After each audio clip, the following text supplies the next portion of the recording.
Olá, muito boa tarde. Há 50 anos, o Concílio Vaticano II inaugurava uma nova atitude no relacionamento da Igreja Católica com outras instituições, onde o diálogo é a palavra-chave. O contexto em que surgiu merecerá daqui a pouco a análise de José Eduardo Borges de Pinho, hoje convidado do programa Eclésia. Antes, mostramos-lhe notícias que marcam a atualidade religiosa.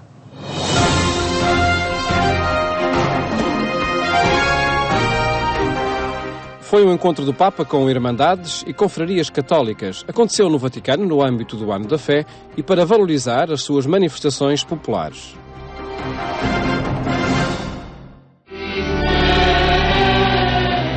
A Praça de São Pedro estava decorada com e estandartes das diversas irmandades e confrarias, vindas sobretudo da Itália, Espanha, França, Irlanda, Polónia e Malta.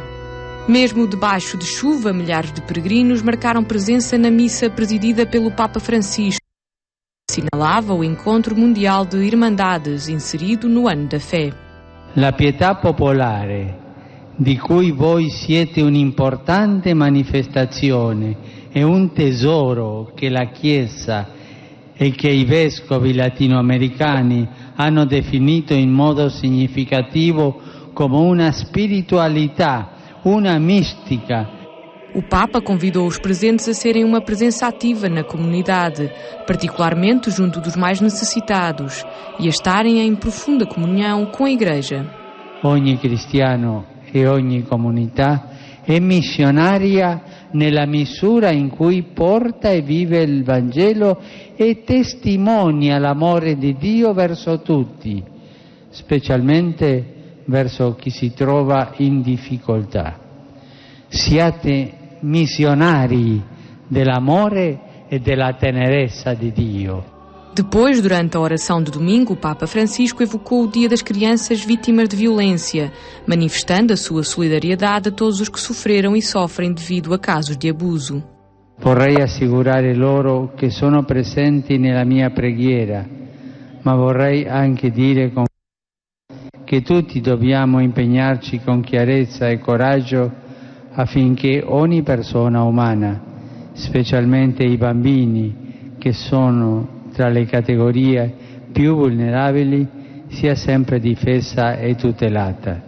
O Papa lembrou ainda a celebração da Páscoa em várias igrejas cristãs que seguem o chamado calendário juliano, deixando uma saudação especial a estas comunidades, muitas delas atingidas por provas e sofrimentos, deixando votos de que encontrem o caminho da reconciliação e da paz.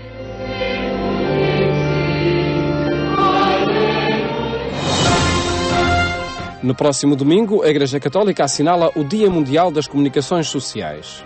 Palavras escritas e divulgadas em janeiro por Bento XVI desafiam ao uso das redes sociais para comunicar e viver o Evangelho.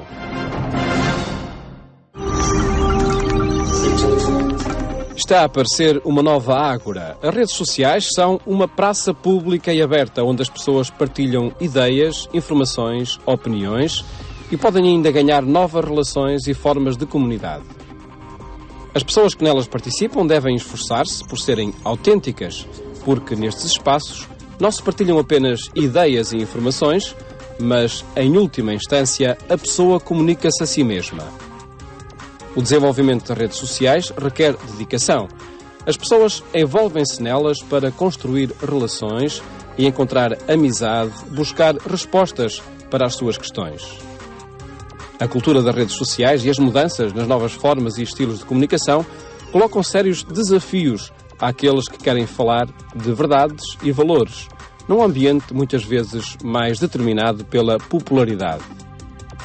Assim, as redes sociais tornam-se cada vez mais parte do próprio tecido da sociedade. Em causa está o novo ambiente, um ambiente digital onde é necessário também dar a conhecer o Evangelho. Caso contrário, poderá ficar fora do alcance da experiência de muitos que consideram importante este espaço existencial.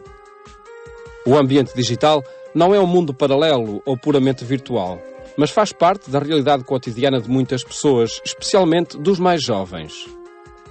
Neste ambiente, o ambiente digital, a palavra escrita aparece muitas vezes acompanhada por imagens e sons. uma comunicação eficaz como as parábolas de Jesus. É natural que a pessoa que possui a fé deseje partilhá-la com aqueles que encontra no ambiente digital. A aparição nas redes sociais do diálogo acerca da fé e do acreditar confirma a importância e a relevância da religião no debate público e social. As redes sociais são instrumento de evangelização, fator de desenvolvimento humano, meios para reforçar o sentido da sua unidade, ferramenta para partilhar recursos espirituais e litúrgicos, espaços que oferecem oportunidades de oração. Contactos feitos online são também um convite à descoberta do valor da comunidade. Coerência com o Evangelho é um desafio para todas as realidades onde a pessoa é chamada a estar, tanto a física como a digital.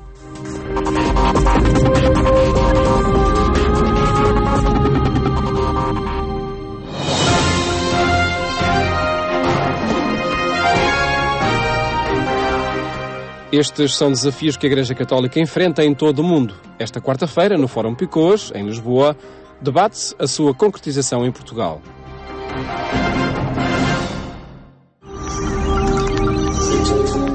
É num encontro dos responsáveis da Igreja Católica em Portugal pela área dos média com os jornalistas, responsáveis e utilizadores dos diferentes meios de comunicação social, onde estão previstas intervenções de Dom Pio Alves, presidente da Comissão Episcopal do Setor, Filipe Martins, da Portugal Telecom, e Bento Oliveira, do portal Aimício.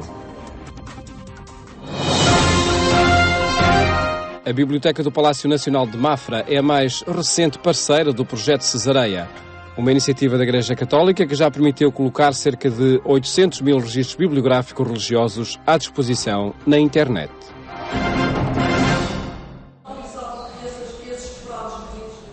A novidade foi dada a todos os presentes já no final da visita guiada à Biblioteca do Palácio Nacional de Mafra. O projeto Cesareia, promovido pelo Secretariado Nacional para os Bens Culturais da Igreja, contará em breve também com os registros bibliográficos desta biblioteca. Ela é emblemática da história portuguesa. Nós temos estamos a fazer a catalogação aqui, mas não temos, ainda não está colocado online. Posso-vos dizer que alguns dos registros vão ser colocados online com o projeto Cesareia. Portanto, nós vamos integrar o projeto.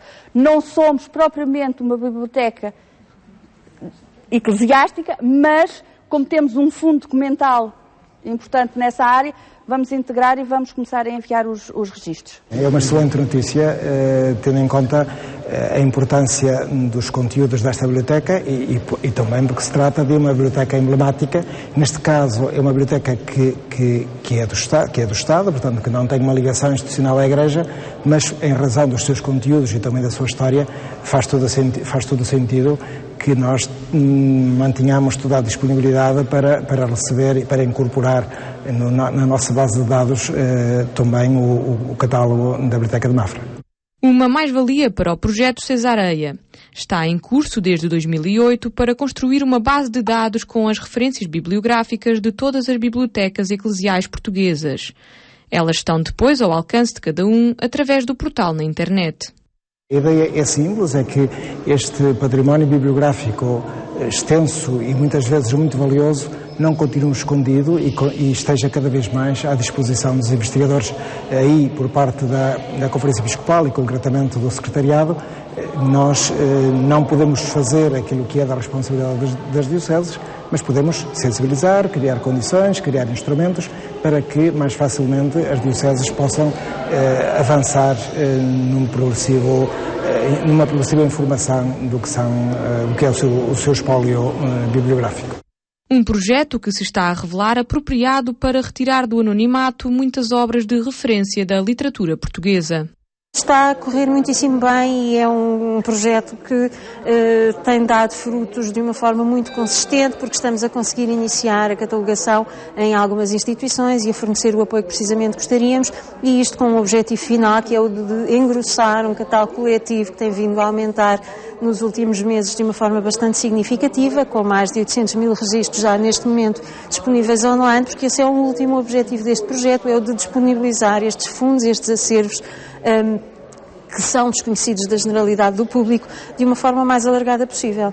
Divulgar e promover o património literário religioso foi também um dos objetivos do 3º Encontro Nacional sobre a Biblioteca e o Livro em Instituições Eclesiais, que decorreu na Biblioteca do Palácio de Mafra. Um encontro que nas primeiras 2 edições teve uma componente mais formativa e que agora assume moldes de partilha de informação entre estudiosos da área. Estes encontros passam a ser uma excelente oportunidade de se reunirem uma série de estudiosos e investigadores que têm desenvolvido trabalhos de muita qualidade nestas áreas em várias instituições portuguesas e, portanto, debruçando-se e dedicando-se ao estudo dos livros e das bibliotecas religiosas portuguesas. Até agora já aderiram ao projeto Cesareia perto de 30 bibliotecas, sobretudo ligadas a instituições da Igreja, como dioceses, seminários, congregações religiosas e escolas católicas. Apesar desta evolução, a Igreja Católica ainda tem um caminho considerável a percorrer para conseguir reunir todas as bibliotecas religiosas no mesmo banco digital de dados. É um pouco difícil quantificar as que possam faltar, uma vez que há bibliotecas, desde o ponto de vista quantitativo, sem grande expressão, mas que seria interessante que se associassem também ao projeto. De qualquer modo, à medida que o projeto vai sendo conhecido, mesmo aqui, já hoje tive conhecimento de instituições que querem aderir. Nós inicialmente o Secretariado lançou um inquérito às instituições que conhecia para ver, quais eram as condições em que tinham as suas bibliotecas e que vontade tinham de aderir, e com essas com as quais inicialmente se trabalhou. Não sei quantificar as que possam faltar, presumo que sejam consideravelmente mais em número do que aquelas que já aderiram. Entre outras áreas de intervenção do Secretariado Nacional para os Bens Culturais da Igreja, destaque para o inventário, que beneficiará de um protocolo com a Fundação Calouste Gulbenkian. Ele permitirá aproximar critérios de inventariação e disponibilizar programas informáticos que os registem. Notícias da atualidade religiosa que estão em atualização permanente em agência.eclesia.pt, o portal de informação da Igreja Católica em Portugal. Agora recordamos as propostas do Concílio Vaticano II.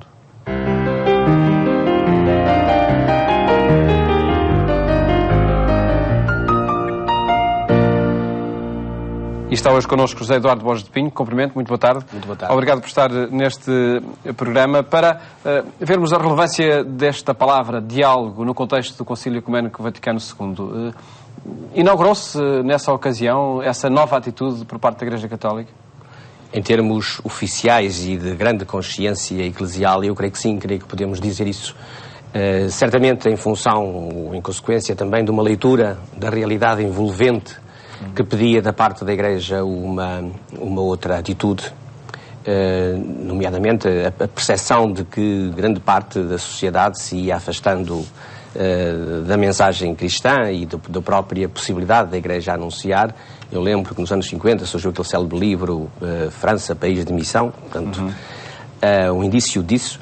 Estamos também num contexto, obviamente, de toda uma problemática a nível político e social, chamada Guerra Fria, que suscitava, nas sequências depois da Grande Guerra, da Segunda, suscitava naturalmente exigências de uma também presença e intervenção dos cristãos mais atenta, mais eficaz.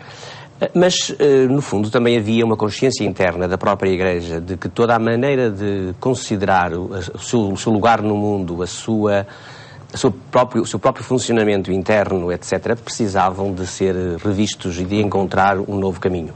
Diálogo, portanto, em duas perspectivas, da Igreja com toda a sociedade e também no interior da própria Igreja. Sem dúvida, e é difícil dizer o que é que desencadeou primeiro, porque as coisas estão tão ligadas, mas o Concílio Vaticano II, como tal, é um enorme acontecimento de diálogo interno na vida da Igreja, um grande acontecimento de diálogo no último século.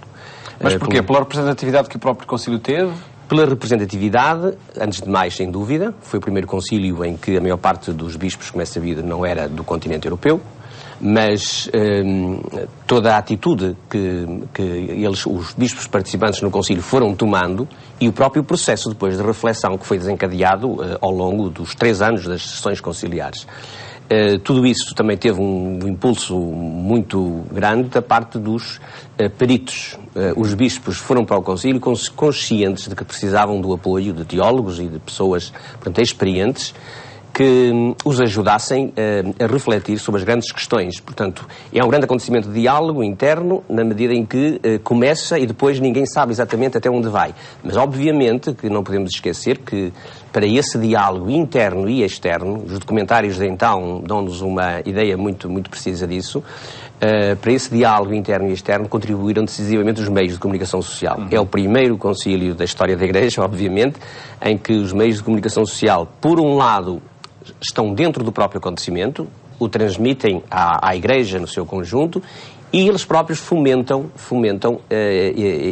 esse diálogo dos próprios bispos. É interessantíssimo repararmos que muitos bispos têm, nessa altura, para com a comunicação social, uma atitude aberta, descontraída e até espontânea, muitas vezes falando de problemas que são debatidos na aula conciliar, que depois não se verifica assim dessa mesma maneira. Até o próprio documento que fala do diálogo da Igreja com o mundo, pela evolução que o próprio documento teve, não é? Exato. A Gaudium et Spes é um marco nessa matéria e representa já uma fase amadurecida, precisamente, da expressão desse diálogo. Mas a própria Lumen Gentium, como tal, por exemplo, também é fundamental em termos de conteúdo, em termos de princípios e de nova visão da Igreja, mas ela própria também já é fruto de um diálogo nomeadamente com as outras experiências eclesiais, as diversas experiências internas eclesiais e as outras experiências eclesiais no sentido dos outros cristãos. Há passagens da Lumen Gentium que reportam isso claramente e é muito interessante que, sobretudo nos números 13 a 16, 17 da Lumen Gentium, a Igreja percebe-se exatamente numa situação de abertura a todos os homens e mulheres deste mundo e isso é o que representa essa atitude de diálogo, que, no que respeita depois à sociedade em geral, encontra então no número 92 da Gaudium et Spes, uma expressão que eu considero ainda hoje maravilhosa. Se lermos esse número, fala-se do diálogo a nível interno. É aí que está aquela célebre frase em que se diz que haja unidade, mas uma unidade na diversidade, diversidade em tudo o que for possível, e em que se apela, portanto, a uma percepção de que há, mesmo dentro da Igreja, toda uma atitude de abertura exatamente ao diálogo e à compreensão mútua. Mas é aí nesse número 92 em que a Igreja no Concílio diz que se abre realmente a todos os homens e mulheres, quaisquer que sejam as suas crenças e opções. E estamos a falar de duas constituições, Gaudium et Spes e Lumen Gentium, duas constituições fundamentais deste Concílio Ecuménico Vaticano II. Professor Borges de Pinho, se tivéssemos que fixar 2, 3 razões que levaram a esta mudança de paradigma na Igreja, a uma abertura ao diálogo, quais seriam essas razões, na sua opinião? Na minha opinião, creio que há uma progressiva tomada de consciência, e quem viveu um bocadinho nessa altura, eu ainda era relativamente jovem, mas lembro perfeitamente, de experiências e de modos de pensar e de agir, que eram, vamos dizer uma palavra simples, talvez um bocadinho curta, eram fechados. Portanto, a Igreja estava segura de si mesma, aparentemente, embora sentisse que realmente o mundo estava a mudar. Ora bem, esta atitude de uma autossegurança, que também é um autofechamento, começava-se a perceber que isso não tinha futuro. Creio que esta é uma razão fundamental. A outra razão, e essa está expressa no discurso de abertura do Papa João XXIII, Gaudet Mater Ecclesia, a Igreja tem uma verdade a comunicar, mas sabe que não a pode comunicar se não entrar em diálogo com as pessoas, com o mundo. E, nesse sentido, portanto, a questão fundamental é o mesmo depósito da fé, a mesma doutrina, mas numa nova linguagem, numa nova forma, mais adaptada às circunstâncias. É isso que se chama, que se sublinha quando se fala de um concílio pastoral. E é, portanto, em todo este contexto de renovação teológica, mas também de linguagem, que a Igreja percebe que há desafios concretos a que tem de procurar responder em termos de testemunho no mundo, nomeadamente, então, isso aparece nos diversos problemas que emergem na Gaudium et Spes. A Igreja Católica percebeu, com o Concílio Vaticano II, que não bastava ter uma postura magistral de comunicação unidirecional, que era preciso ouvir também? Isso sim, decisivamente, e foi no processo de reflexão conciliar que entrou essa percepção de uma escuta ampla, uma escuta que começou por ser, por intuição do Papa João XXIII, a escuta dos outros cristãos, antes de mais, os observadores não católicos, mas depois, claramente, uma escuta do mundo, que está muito presente na Gaudium et Spes, a famosa expressão dos sinais dos tempos. Eu creio que quando nós hoje olhamos para trás, há um documento de grande relevo, que é, sem dúvida, a encíclica do Papa Paulo VI, Ecclesiam Suam.